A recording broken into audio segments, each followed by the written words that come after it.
If you've ever been told you're too much, too intense, or too independent, this message is for you. You've probably felt it. The way some men pull back when you speak your truth. The way they go quiet when your presence fills the room without you saying a word. And deep down, you've wondered, is something wrong with me? But here's the truth. It's not that you're too much, it's that your feminine power is unfiltered, unapologetic, and awake. That kind of energy? It challenges everything they thought they understood about women. And it scares them. Carl Jung once said that confronting the unconscious is not for the faint of heart. Today, we're diving into why your energy, your essence, often activates something deeper in others, and how to finally stop shrinking because of it. Stay with me, what you're about to uncover might just explain years of confusion. Have you ever ended a relationship not because he was bad, but because he simply could not meet you where you are? He may have been kind, he may have even said all the right things, but something inside you knew this connection was surface level. It scratched the skin, but never touched the soul, and that's not something you're willing to fake. For that, you may have been called difficult, maybe even picky, as if your hunger for depth, for presence, for real emotional intimacy somehow made you the problem. But the truth is, you are not difficult.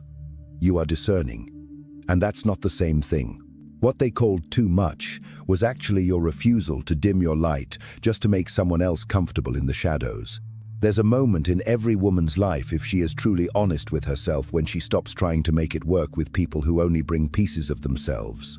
You've likely felt that moment. It feels like fire in your chest and stillness in your spine. You realize that crumbs will never be enough when your soul is wired for the full feast. You do not want a relationship of convenience. You want one of expansion. Carl Jung called this process individuation, a journey of becoming whole, not by merging with someone else, but by integrating the fragmented parts of yourself. It is not about completing the other.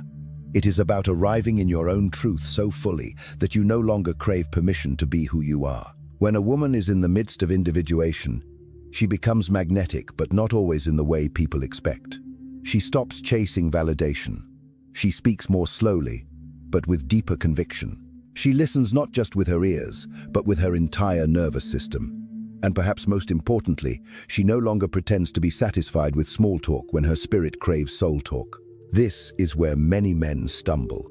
Not because they are evil, or weak, or unworthy, but because they have not yet met themselves in the places you now inhabit effortlessly. You are no longer waiting for love to fill a void. You are calling in someone who can dance with you in your fullness. And for many, that level of emotional maturity is terrifying. You're not wrong for wanting more. You're awake, and that is a powerful, sacred thing. Think about the relationships you have walked away from. Not the toxic ones, those are obvious. Think of the ones where, on paper, everything seemed fine. But in your body, in your intuition, something quietly said, "This is not it." That quiet knowing, that is your feminine intelligence. And it is never wrong. The world often tells women to compromise, to be patient, to lower expectations so they are not too hard to love. But here's the deeper truth. When you begin to love yourself as deeply as you long to be loved, settling becomes impossible. Not because you are entitled, but because you are finally aligned. You do not want shallow waters anymore. You are the ocean. And yes, that can make others uncomfortable. Your presence alone can stir their deepest insecurities, not because you are judgmental, but because your very being calls them into greater honesty. And not everyone is ready to meet themselves at that level. But you are. So the next time someone tells you your standards are too high, ask yourself, are they mistaking your boundaries for arrogance, your clarity for coldness, your self-respect for ego? Can you think of a time when someone mistook your standards for arrogance? If so, let that memory serve not as a wound, but as a reminder. You are not here to shrink. You are here to rise. This is not about finding someone who tolerates you. This is about finding someone who recognizes the sacred terrain you walk and chooses to meet you there, with both feet firmly planted and eyes wide open. You're not asking for too much. You're asking for what's real. And deep down, you've always known that. Have you ever told someone the truth calmly, clearly, from a place of love, and watched their face tighten, their voice shift, their presence pull away? You weren't attacking, you weren't judging, you were simply being real. But suddenly, it was as if the ground beneath them cracked open. They got defensive. Maybe they turned cold. Maybe they disappeared altogether. It's a strange kind of loneliness to be punished not for cruelty, but for clarity.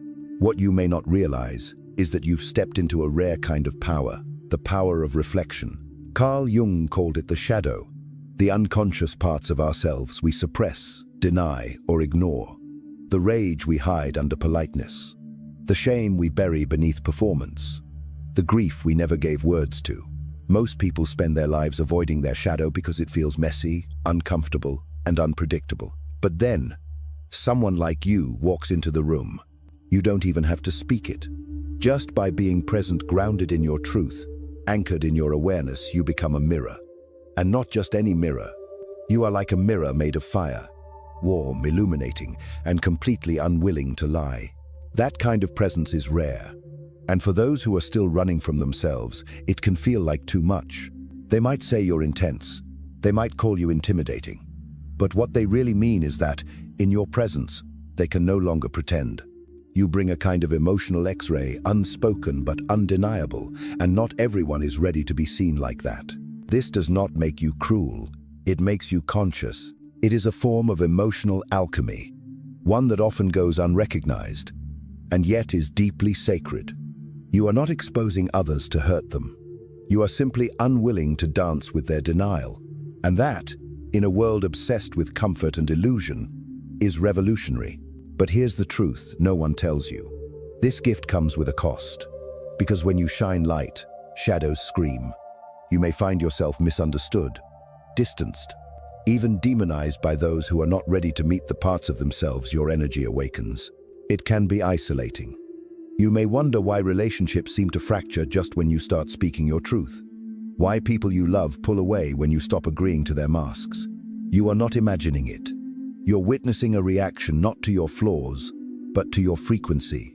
Still, it hurts. And it's okay to say that.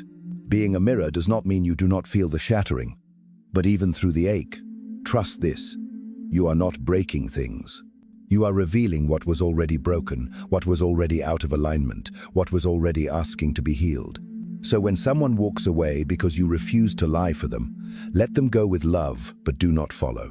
This path you are on is not for the faint of heart, but it is for the true-hearted. And you, clearly, are one of them. Let this land deep in your bones. You're not too much. You're simply too honest for a world built on pretending. And the world needs more of that. It needs more of you. Some women shrink to fit into boxes. You broke the box and lit it on fire. You've likely felt the pressure before. The unspoken expectation that being feminine means being soft, agreeable, and always smiling. That you should lower your voice, cross your legs, say sorry, even when you're not. That you should make yourself small enough to be liked, but never bold enough to be seen. But something in you refused. Not out of rebellion for the sake of rebellion, but because your soul knew something was off. It felt unnatural to dim your intuition. It felt dishonest to stay quiet when you had truth burning in your chest. You began to see the cost of silence. And so one day, without asking for permission, you decided to stop playing by rules written to keep you invisible. That moment was your awakening. It doesn't happen all at once. At first, it might have looked like you speaking up in a room full of men who talked over you, or wearing what you wanted without wondering if it made you too much. Maybe it was walking away from someone who told you that softness equals submission. Little by little, you stopped folding yourself into shapes that didn't fit your spirit, and the world noticed. Suddenly, you were too direct, or too strong, or not feminine enough. But here's the truth they rarely say out loud. What they really mean is that your version of womanhood doesn't center around their comfort. You don't need to be saved. You don't need to be managed. You are not a damsel, not a decoration, not a dream girl who disappears into someone else's life. You are the main character of your own. Carl Jung's work on feminine archetypes reminds us that womanhood is not one-dimensional. Within you lives the fierce warrior queen, the one who defends boundaries, stands tall in chaos, and speaks with unwavering clarity. But within you also lives the wise mother, the one who nurtures without enabling, who loves deeply but never loses herself in the process. You are not required to choose between them. You carry them both, and more. That's the wild feminine they never prepared for, because it doesn't ask for approval. It doesn't need to be palatable. It shows up with bare feet and thunder in her voice, with fire in her eyes and softness in her touch. She is mystery and memory, bloodline and birthright. American media has tried to flatten her. For decades, we were fed images of femininity that were polished, pleasing, and powerless. Sitcom wives with perfect hair and no agency. Rom-com leads who found fulfillment only in being chosen. Pop songs telling us to be sexy but not intimidating, loud but not loud like that. And maybe, once upon a time, you tried to fit that mold. You smiled when it hurt. You quieted your truth. You learned how to soften your edges, not because it felt good, but because you were told it was necessary to be loved. But love that asks you to disappear is not love. It is control-wearing perfume. You do not owe the world a version of you that is easier to digest. You are not spicy or sweet, soft or hard, delicate or fierce. You are all of it, and you always have been. Maybe they called you masculine because they couldn't recognize feminine power in its wildest, truest form. Maybe they mistook your presence for dominance, your honesty for aggression, your independence for rejection. But what if they were just unfamiliar with a woman who doesn't flinch when the world tells her to sit down? You were never meant to sit down. You were meant to rise. So if you've ever been told that you need to soften, to smile more, to let a man lead, I want you to ask yourself this. Is it really femininity they're asking for, or is it obedience? You do not need to be less so someone else can feel more. You are not a threat. You are a reminder, a reflection, a return to something primal and holy and utterly uncontainable. This world doesn't need more agreeable women, it needs more awakened ones. And if you've made it this far, I think you already know you are one of them. Some women shrink to fit into boxes.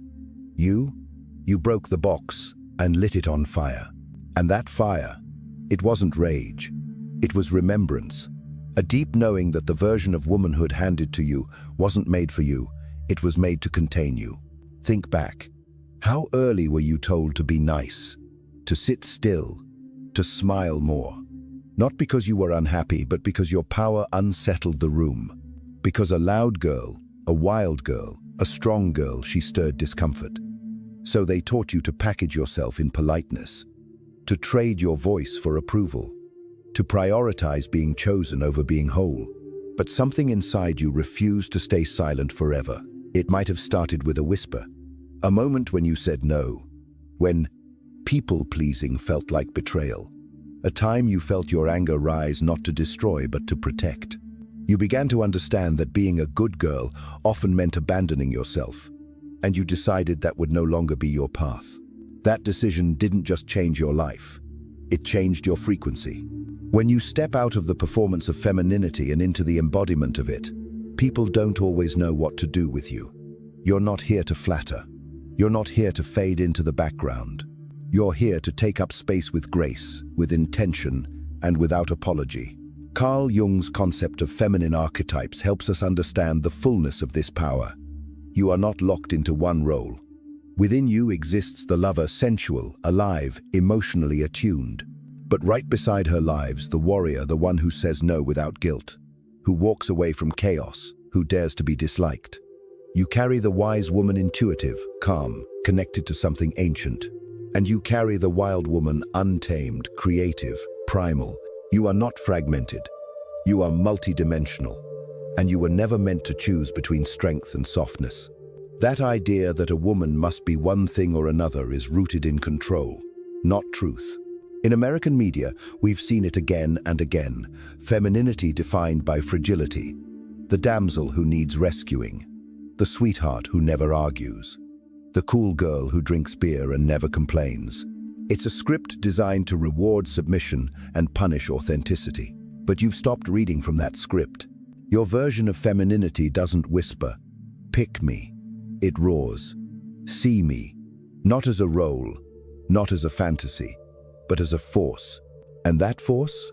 It threatens structures built on silence. You may have been told you're intimidating, that you're too direct, or too confident, or too ambitious. But let's be honest, were you really too much? Or were you simply no longer interested in shrinking? Maybe they called you masculine because they couldn't recognize feminine power in its wildest, truest form. Maybe they've never seen a woman hold boundaries like a sword and nurture like a sacred fire. Maybe they've never been close enough to a woman who knows she is complete with or without applause. And if that made them uncomfortable, that's not your burden to carry. You don't need to tone it down. You need to own it fully. Because true feminine power does not hide. It does not seek permission. It flows like water, soft when needed, fierce when required. It creates life, destroys illusions, and rebuilds truth from ash. You are not too loud. The world has simply grown too used to your silence. You are not too bold. The world has forgotten what courage looks like in a woman's eyes. And you are not too strong. You are finally no longer pretending to be weak. So the next time you feel pressure to be more feminine, ask yourself, whose version of femininity are they referring to? The one built for comfort or the one rooted in truth? Because you, my dear, are not here to perform. You are here to embody. And the moment you do fully, fiercely, without shrinking the world around you, will either rise to meet you or move out of your way. What happens when a woman no longer needs saving but chooses partnership from fullness? It shifts everything. Because let's be honest, we've been told the same story for generations. The damsel waits. The man arrives. He saves her, defines her, gives her a purpose beyond herself. That narrative is everywhere in childhood fairy tales, in romantic comedies, in the quiet messages we hear growing up. Be desirable, be small, be someone worth rescuing. But what if you were never the damsel? What if you were never trapped in a tower?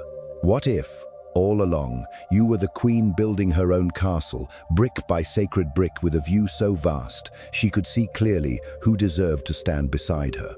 That is who you are now. You no longer enter relationships hoping to be completed. You don't choose connection because you're lonely or because someone else's attention feels like a lifeline. You choose from a place of rootedness, of knowing who you are, what you need, and what you won't tolerate anymore. And that kind of woman, she doesn't ask, "Do you love me?" She asks, "Can you meet me here in truth, in depth, in presence?" But here's the part no one prepares you for. Not everyone can. Many men have been raised to feel valuable only when they're needed, when they can fix, provide, protect, or rescue. It's how they're taught to feel masculine. When you show up already whole, not looking for someone to save you but rather to see you, it can feel disorienting to them. They may not know how to love a woman who doesn't require their validation. They may mistake your independence for rejection, your clarity for criticism, your self-trust for arrogance. It's not about you being too strong. It's about them not knowing what to do when their role in the story is no longer the hero but the equal. You're not asking for a savior. You're asking for a sovereign, someone who has also done their own inner work, who brings presence rather than performance. Someone who is not threatened by your strength, but inspired by it. Someone who doesn't try to dim your light to feel more powerful in your shadow. That's not too much to ask. That's the baseline of real love.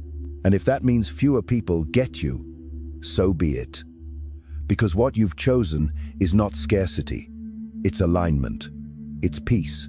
You are no longer the woman who begs for breadcrumbs of attention or who confuses intensity for intimacy. You are the woman who knows the value of her heart and only opens it where it can be honored, not manipulated, not feared, not misunderstood. Maybe that's why you've been labeled intimidating. Not because you are aggressive, but because your presence reveals where others still feel incomplete. And maybe that's why you've been called too independent. Not because you're distant, but because you carry your own center with grace. Your wholeness doesn't make you unlovable, it makes you unforgettable. So if you've ever been told, you act like you don't need a man, smile gently. They're right, you don't need one. But when you choose one, it's with intention, it's with heart. It's with the kind of love that doesn't come from desperation, but from devotion. You are not hard to love. You've simply made peace with being whole. She dances barefoot under full moons, speaks truth without trembling, and feels without apology. That's you. There's something about your presence, untamed, unapologetic, undeniable. You don't try to be powerful. You are power, remembered. You carry something primal in your voice, something ancient in your eyes. And when you walk into a room, the air shifts. You may not even realize the effect you have, but others feel it. Not just on the surface deep in their bones, in the places they've long ignored, because you're not performing womanhood. You're embodying it in its rawest, most sacred form.